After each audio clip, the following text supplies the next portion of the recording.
For many, Call of Duty has become synonymous with video games. The Modern Warfare trilogy has been used as a capstone for modern multiplayer first-person shooters, as well as has been villainized by news and media outlets alike, with them trying to pin a proverbial tail on the donkey as one of the leading causes of violence in the United States. This didn't used to be the case. The franchise has been leading the charge when it comes to pioneering the definition and overall criteria of the modern shooter. Call of Duty roots are evident in the majority of games we play today, so let's go back and take a look at the game where it all began. Call of Duty 4 Modern Warfare was in development 2 years before its release on November 6, 2017. The game was developed by Infinity Ward, who was responsible for the release of the original Call of Duty, which won a plethora of Game of the Year awards, as well as Call of Duty 2, which was bought by actually 77% of those that owned an Xbox 360. The studio was founded by Zim Sapella, Grant Collier, and Jason West, and the secret to their success has a lot to do with their ability to retain their employees. At the time of development, they still had 23 of the original members that were responsible for the development of the highly sought-after Medal of Honor Allied Assault. The goal of the team was to push the Xbox 360's technology to the absolute brink and ensure that they would have the most graphically impressive experience while retaining over 60 frames per second, which has become a staple of the Call of Duty franchise as a whole. This goal was achieved on an iteration of the Infinity Ward 2.0 engine. With the new 3.0 version, they were able to include features such as bullet penetration, improved AI, lighting engine upgrades, and particle system enhancements.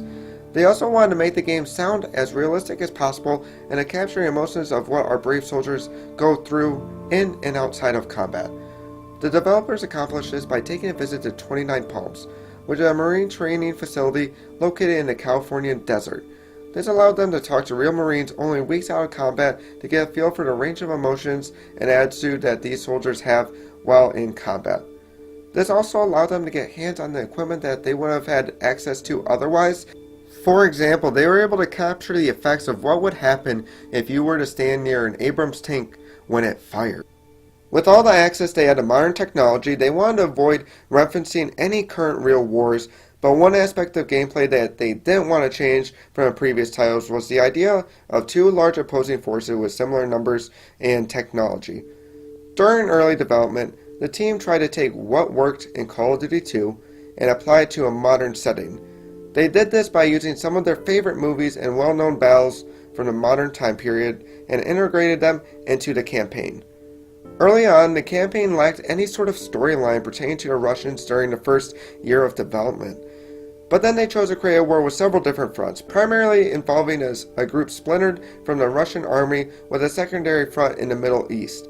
The missions that survived this purge and cleanse towards a more diverse campaign was the eerie AC-130 mission, Aftermath, Charlie Don't Surf, and Bog.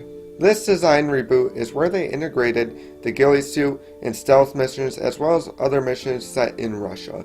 Some of these missions were inspired by real-life locations in Chernobyl, and due to this change in setting, it caused some playtesting problems where some of the missions weren't tested as heavily as others, which resulted in some levels being deemed by many as unnecessarily difficult. A lot of this could be attributed to when the team was split into two separate groups. One group was focused solely on the development of COD 4, while the much smaller prototype team was working on building a new risky IP. But then in May of 2006, they chose to abandon the second project due to budgetary constraints and how it was impacting the development of Call of Duty. This shutdown of the team led to a lot of the important story elements in Call of Duty to be completed towards the very end of production. For example, they didn't finish writing the story of the game until the alpha phase before they knew with confidence of what they wanted to do with the story.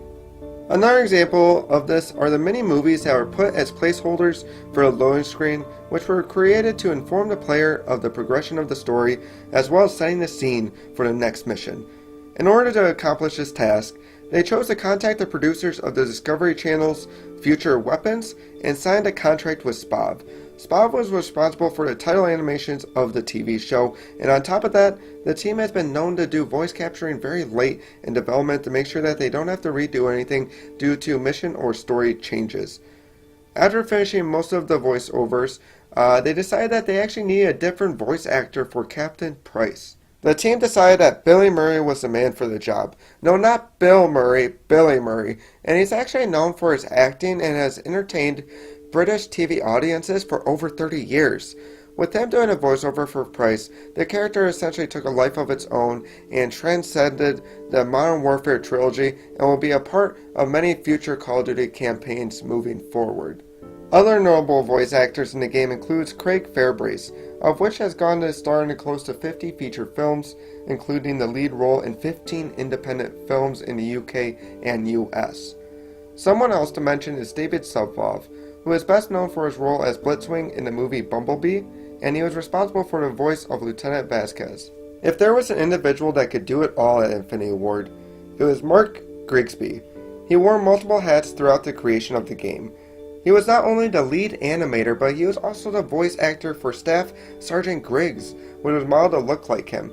He was also the voice of the multiplayer announcer for the Marines, and as if that wasn't enough, he also used his persona he built for Griggs and performed a rap song that plays during the game's credits, which was followed up by one final mission called Mile High Club, which gave us many gems and hair-pulling moments for those that dared to beat the mission on veteran difficulty.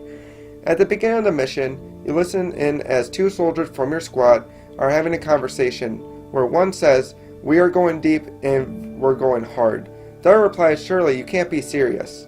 The first soldier then says, "I'm serious and don't call me Shirley." This is a reference to the iconic parody film Airplane, which was actually released in the 1980s. Another gem in this mission was the VIP you ended up saving from the Ultranationalists. It's not explicitly stated during the game, but you end up saving Kriegler, who is named after art director of the game. Although the campaign was one of the best in the entire series, the multiplayer is what revolutionized the shooter genre as a whole. The team went through a lot of different ideas for what would be fun and a replayable experience. The ideas they settled on were ones that laid out the traditional formula used for an addictive experience that is still used in the series today. One of the original ideas that was ultimately scrapped was the idea to implement a system that involved players fighting over special zones to access air support against enemies. This idea was entirely discarded because they felt as though it discouraged the type of deathmatch gameplay they intended. Another idea that was discarded was the classic game mode, Capture a Flag. Although it was discarded, it did see a temporary return during a weekend warfare event for the remastered version of the game. Although the team discarded some ideas they had for multiplayer, they ultimately chose to give the player plenty of choices when it came to tailoring their in-game soldier to their playstyle and preferences. They accomplished this by allowing the player to choose the weapon they spawned with, as well as introducing a new system to further customize their players by allowing them to select 3 different abilities, which were referred to as perks. This was an industry first, and on top of that they also created a reward system which rewarded players by giving them a laundry list of in-game tasks to complete, which in turn gave them experience points to level up their characters or new items to customize their weapon with different sights and camos. After the release of the perk trailer, everyone was itching to play this next evolution in gaming. Upon its release, it quickly became the best-selling game of the holiday season, selling 1.75 million copies.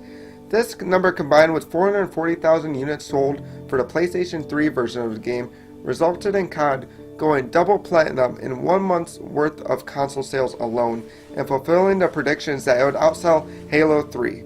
As of today, its total number of units sold worldwide across all consoles is over 18 million, compared to Halo's 11.87 million. Although correlation doesn't necessarily mean causation, but in this particular case, it was true. The game received awards from various gaming critics and publications. It received the best of awards for its graphics, gameplay, sound design, best character, and best story of the year. With all these accolades, they inevitably won a few Game of the Year awards and overwhelming praise from consumers for its campaign and rewarding multiplayer. Well, this concludes the story of what went into the groundbreaking game that set off a trilogy that has forever changed the industry.